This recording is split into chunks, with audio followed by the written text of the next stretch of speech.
Listo. Muy buenas noches, chicos. Bienvenidos al banqueo de Pato General para este segundo examen. Vamos a ver unas cuantas preguntitas que han ido viniendo los últimos años, que por ahí algunas que se han ido repitiendo, y prácticamente de los puntos principales de cada clase, y que también les va a servir a manera de un pequeño repasito. Ya les mandé las diapositivas por los grupos, y si pudieran mandarlo por sus grupos de promoción también para que el resto de chicos también lo tengan, o para que puedan entrar al banqueo. Entonces, vamos a empezar con la primera pregunta que nos dice, ¿qué factor de crecimiento participa en la formación de nuevos vasos sanguíneos? ¿Qué vendría a ser este proceso de angiogénesis durante el proceso de reparación celular?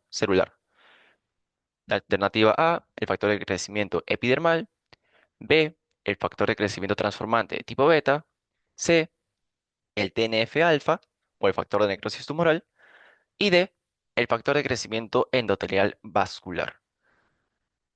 A ver, chicos, ¿cuál creen que puede ser? ¿La A, la B, la C, la D?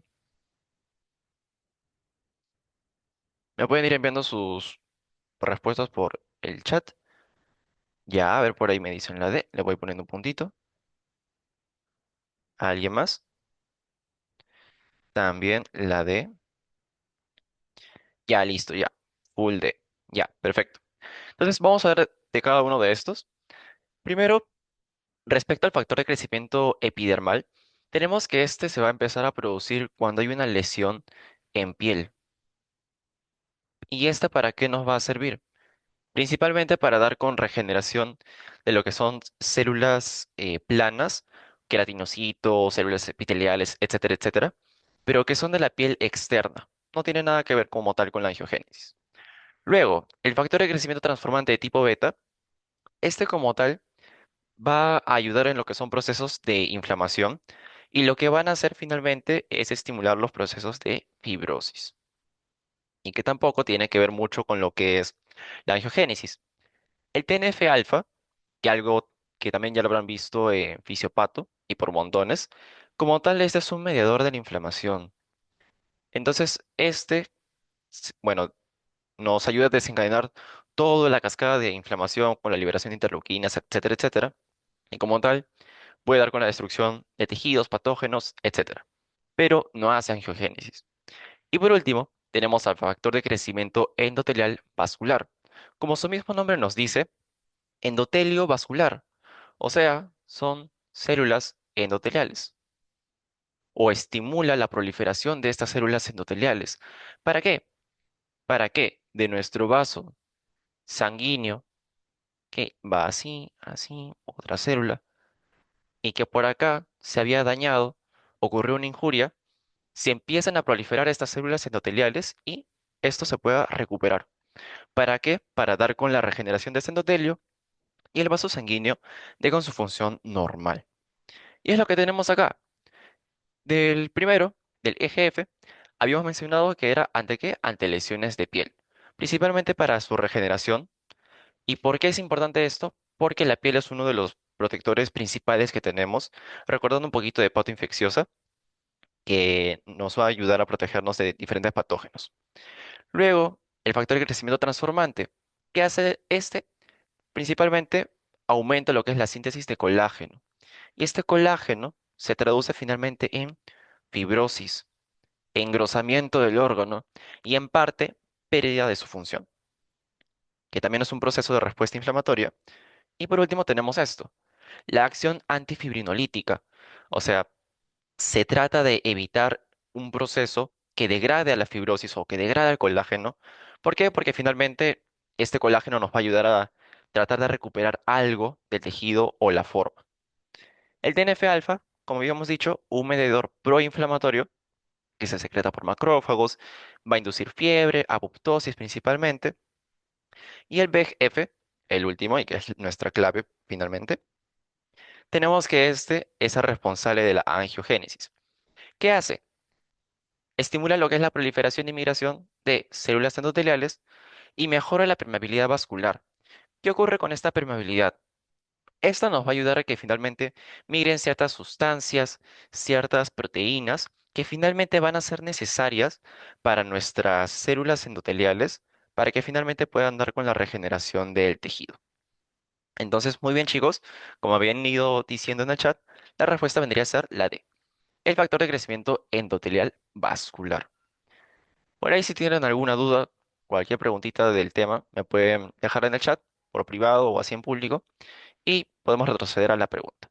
No hay problema. Segunda pregunta, chicos. ¿Cuál de estos, ojito, no es un componente de la migración leucocitaria?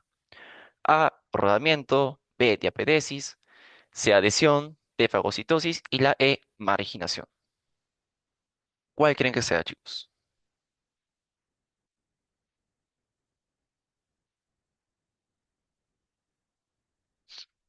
A ver, a ver, a ver. Ya, van dos que me dicen la D. ¿Alguien más se anima, chicos?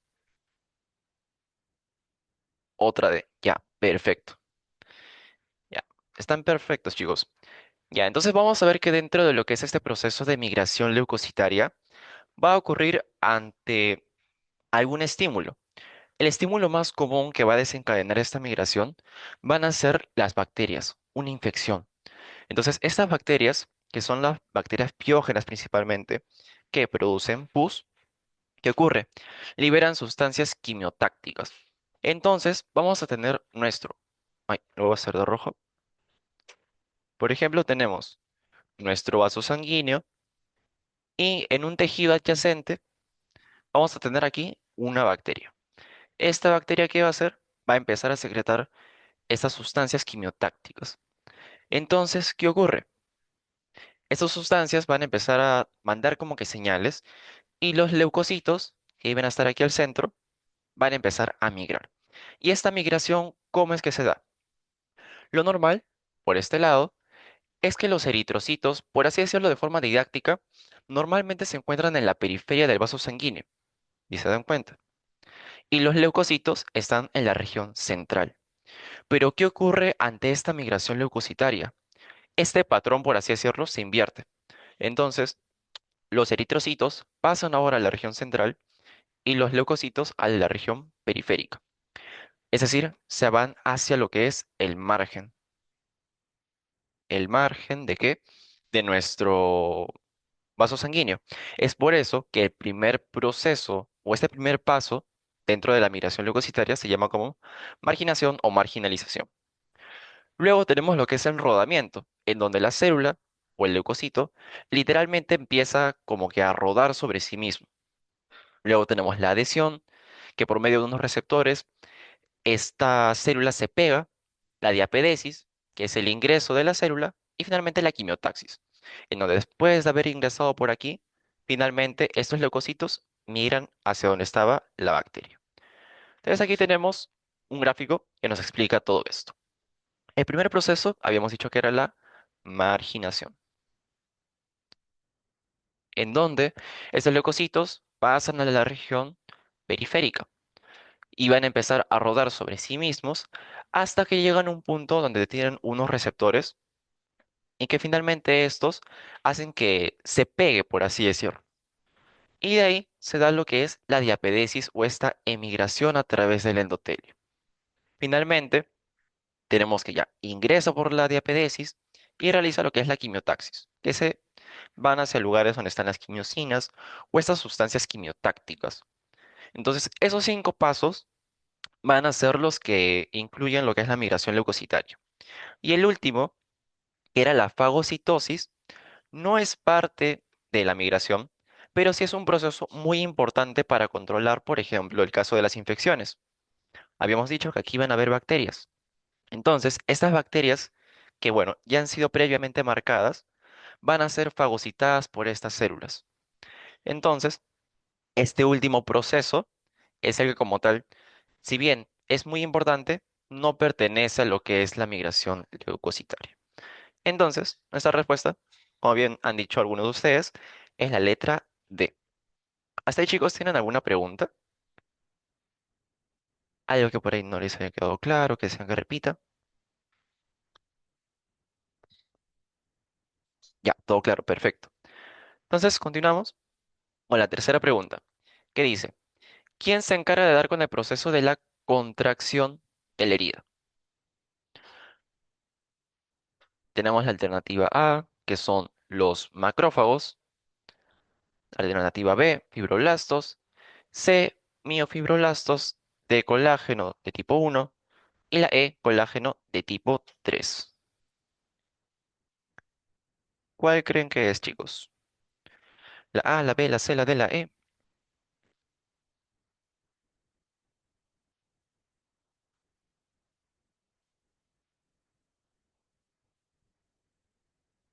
Esto es un poquito de la parte de regeneración o lo que es la parte de cicatrización, de reparación de tejidos.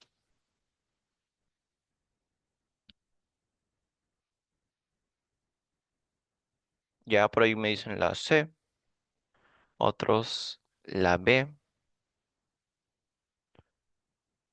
dicen C, otros C, C, ya. Vamos a revisar.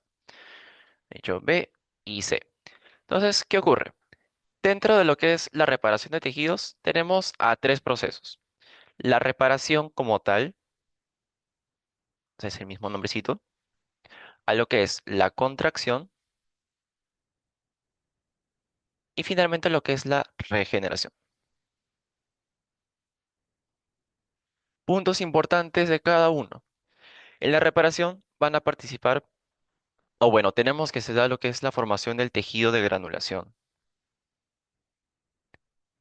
Nunca se olviden de este porque este es el primer paso para dar con la regeneración de un perdón, de un tejido, de cualquier tipo de tejido prácticamente.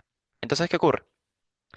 En este proceso de reparación actúan dos células principalmente, los macrófagos y lo que son los fibroblastos. Los macrófagos, ¿qué hacen? Van a empezar a secretar o sintetizar factores de crecimiento. Y lo que son los fibroblastos van a empezar a secretar colágeno, tanto de tipo 1 como de tipo 3. Entonces, desde aquí vamos descartando este y este. Y ya podremos ir marcando la C, pero vamos a seguir hablando un poquito más de cada uno de estos. Luego tenemos la contracción. ¿Quién hace esto? Los miofibroblastos. Como su mismo nombre nos dicen, mio de músculo, fibro de tejido colágeno. Entonces, ¿qué hacen estos miofibroblastos? Supongamos que ustedes se hacen una pequeña herida. Entonces, esta es la piel y aquí ya está toda la región de la herida. Entonces, ¿qué pasa con esas células?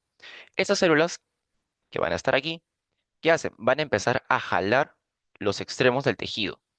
¿Para qué? Para tratar de cerrarlo y hacer que la herida se vuelva así. O sea, para tratar como que de pegar los dos extremos lo más que se pueda para favorecer el proceso de regeneración. Y finalmente, este último proceso ya es como tal en reemplazo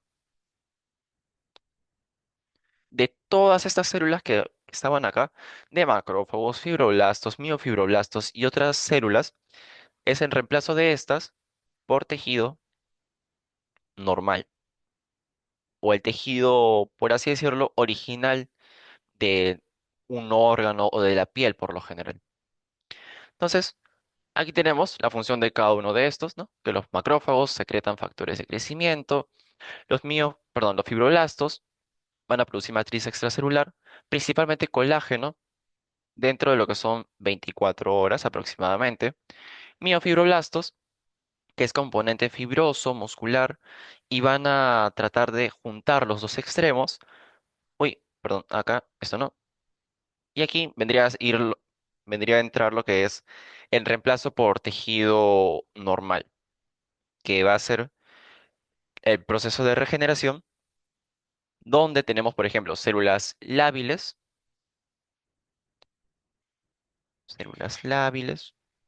células estables y por último, las células permanentes.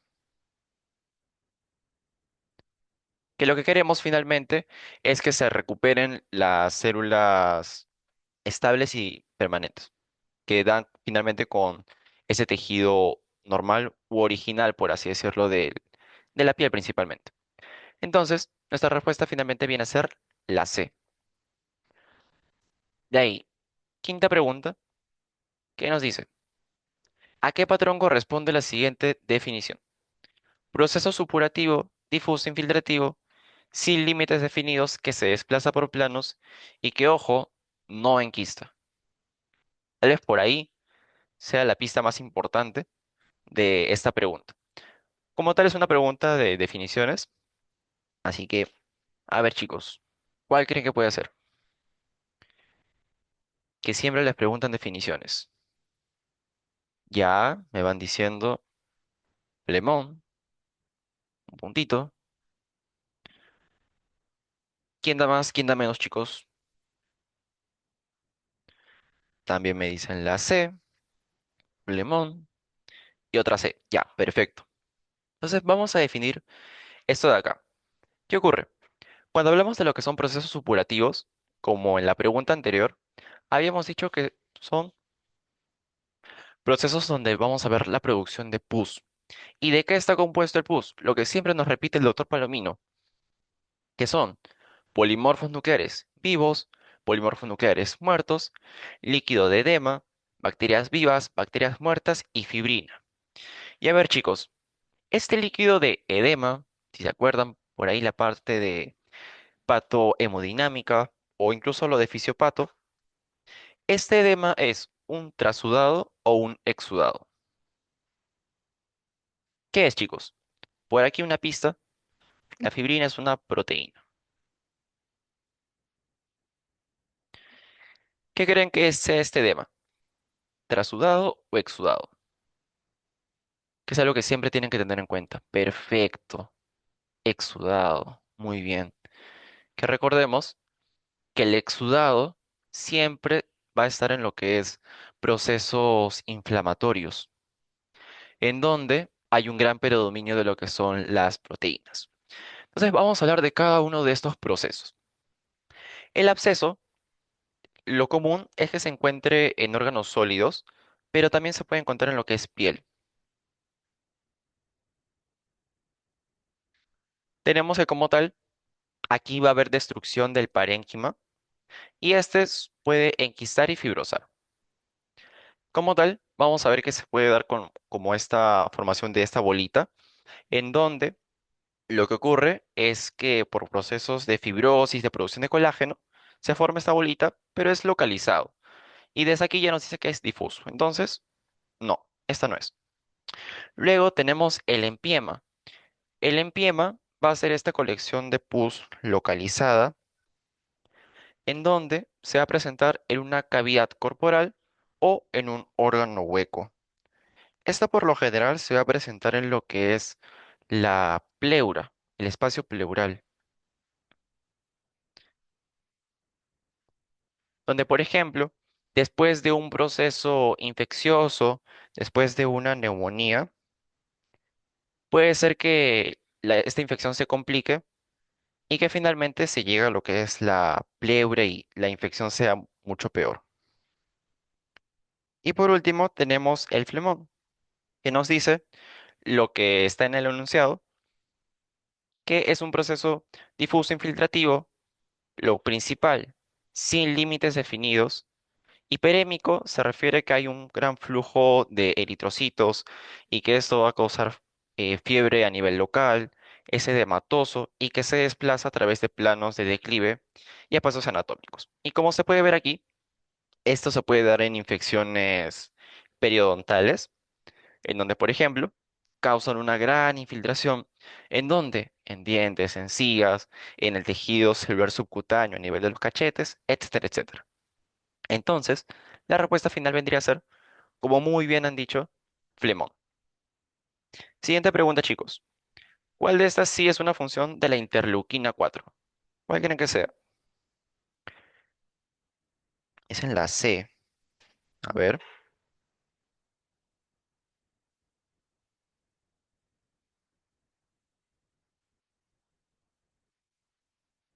la C, ya. Entonces, vamos a ver. Entonces, vamos a ver cada una de las funciones de esas tres interleuquinas que son las principales. Por ejemplo, tenemos lo que es la interleuquina 1, en donde vamos a ver que esta se encarga principalmente de lo que es la activación de linfocitos T. Luego, aquí también vamos a ver que estimula lo que es la diferenciación de linfocitos B. Entonces tenemos que esta de aquí va a estar dada por la interleuquina 1 y esta también. Luego, tenemos en la interleuquina 2, su función principal es muy similar a la otra, que en este caso es diferenciación de linfocitos T y activación de las NK o de las natural killer. Eso es lo Ya, gracias a principal, ver. principalmente. En donde finalmente tenemos que es esto. Y por último, tenemos la interleuquina 4. Esta va a tener diferentes funciones, por ejemplo, estímulo del endotelio de Una fibroblastos, diferenciación de linfocitos B y por último, lo que es la diferenciación de linfocitos T a TH2. Entonces, esta viene a ser la respuesta final. También tenemos que dentro de lo que es este TH2 va a estar asociado a lo que son las células CD4 propio del lo que vienen a ser los linfocitos T helper. Entonces, muy bien, chicos. Ya.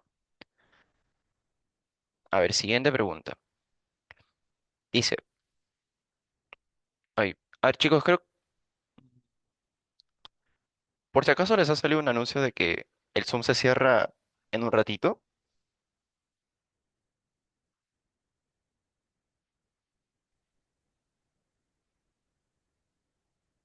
¿Por qué me sale un anuncio aquí?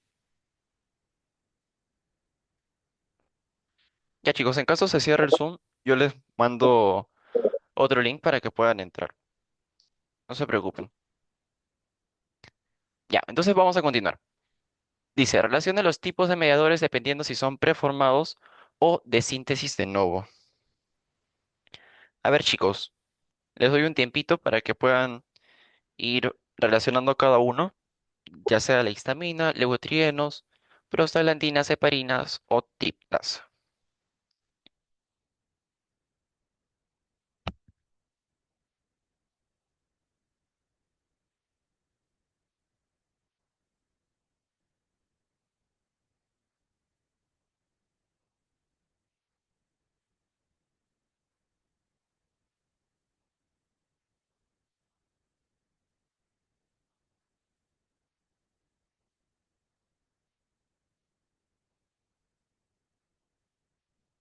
Ya, a ver, chicos, en el caso de la histamina, ¿con quién creen?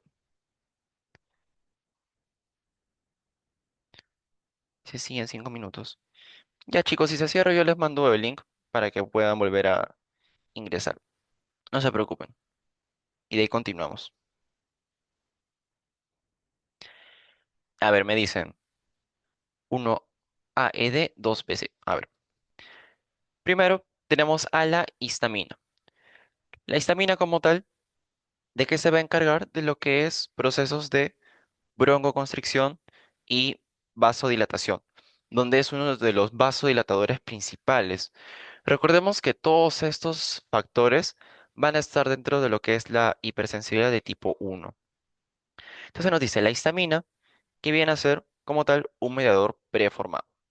Muy bien. Luego tenemos los leucotrienos. Estos leucotrienos, ¿qué ocurre? ¿O qué es lo que van a hacer?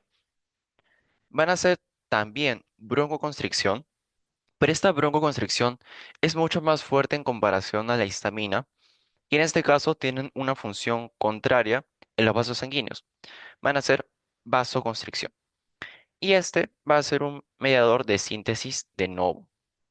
Luego en prostaglandinas tenemos que también se encargan de lo que es el mantenimiento del endotelio, promoviendo lo que es la vasodilatación, y también va a ser un mediador de síntesis de novo.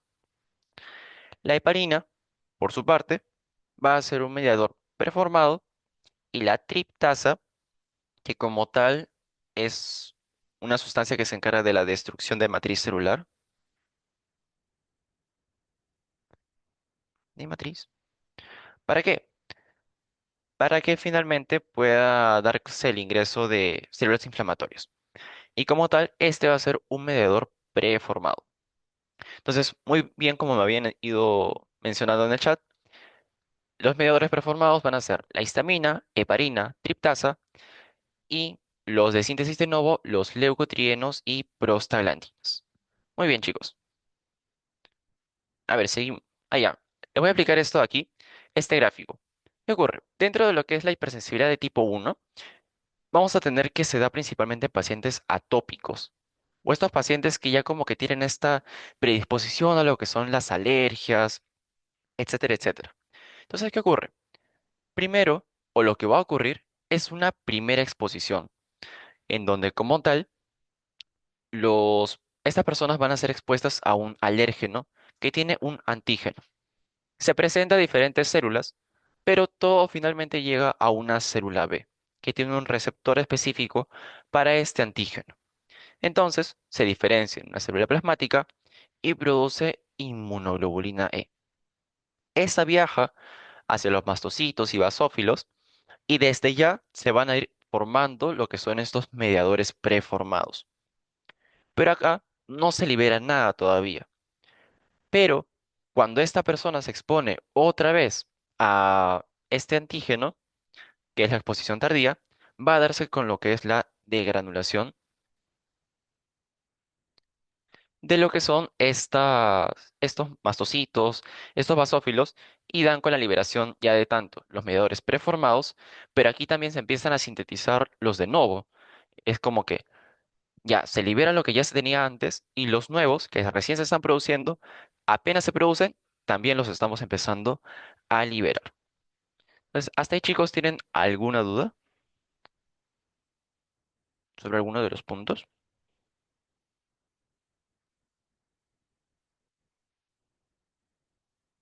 ¿Todo bien? ¿Todo claro?